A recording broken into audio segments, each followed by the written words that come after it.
Okay, joining us now is Jimmie Johnson, four-time defending NASCAR Sprint Cup Series champion and 2009 Associated Press Male Athlete of the Year. Jimmie Johnson drives the number 48 Lowe's Memorial Day Tribute Chevrolet for Hendrick Motorsports. Comes in here fourth in points.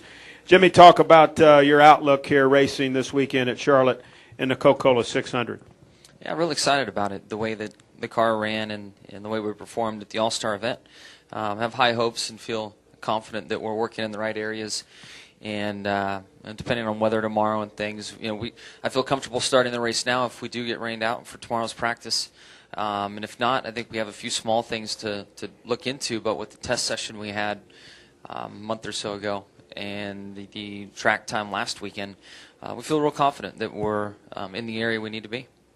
Questions for Jimmie Johnson? If you have one, we'll come see you. Back here, Nate Ryan. Raise your hand, Nate.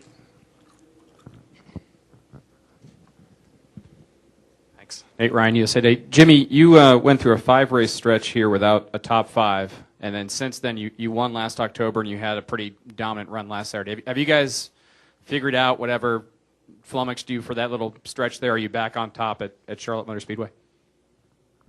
Man, I can't remember if you'd asked me that last week or not. I didn't look into it any. I'm not really sure what happened with those 5 races during the spring, the spring race here. I know that in the fall race we've been competitive a bunch, but I don't really have any answers for the spring race. I just am totally drawn a blank as to why, but I know in my mind I come here with positive thoughts and always think that we're going to be competitive and have a chance to run well. I'm not sure what happened with those. Next question, who's got one? Let's go to Mike and then over here to Tom and then Dustin and Bob. Mike Nutt from FrontStretch.com. Jimmie, you were pretty dominant Saturday night. Didn't win the first segment, but won second and third, and then you had the 10-minute break. When you came back out, the car didn't seem to be quite as dominant as it was. Did you make changes during the 10-minute break, and did those quite not agree, or was it more the tires that you put on for that last segment? Yeah, I would say we probably over-adjusted some for the 10-lap shootout.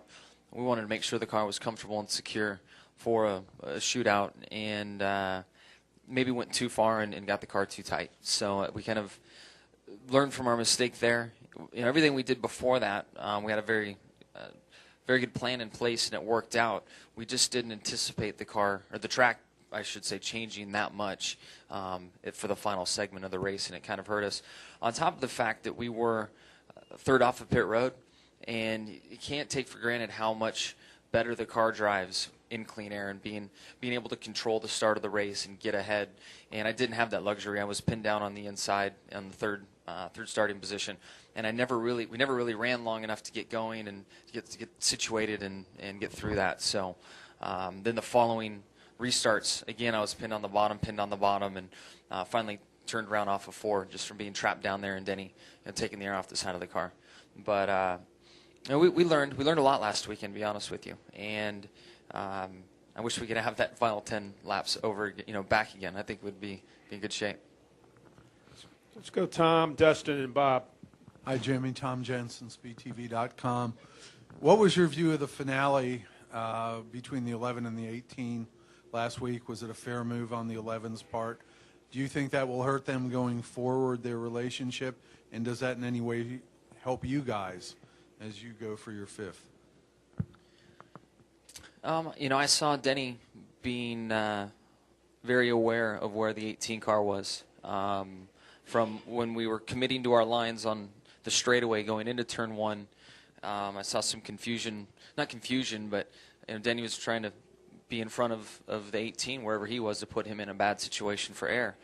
And that's what you do. I mean, when you come to the closing laps of a race, especially the All-Star race where there's no points on the line, and you can to stay in the lead and win the race. So I don't think there's a lot of fault to put anywhere. And I'm sure the two guys that experience, Denny and Kyle living it, have different opinions and point fingers at each other for whatever reason. But in the All-Star race, you almost have to take that and say, okay, that's you race a certain way there because of what it is. I wouldn't anticipate those guys letting it carry over or letting a situation like that kind of build in a points race. I could be wrong, but just everybody drives so different in the All-Star race that I think that's why you saw the aggressive moves.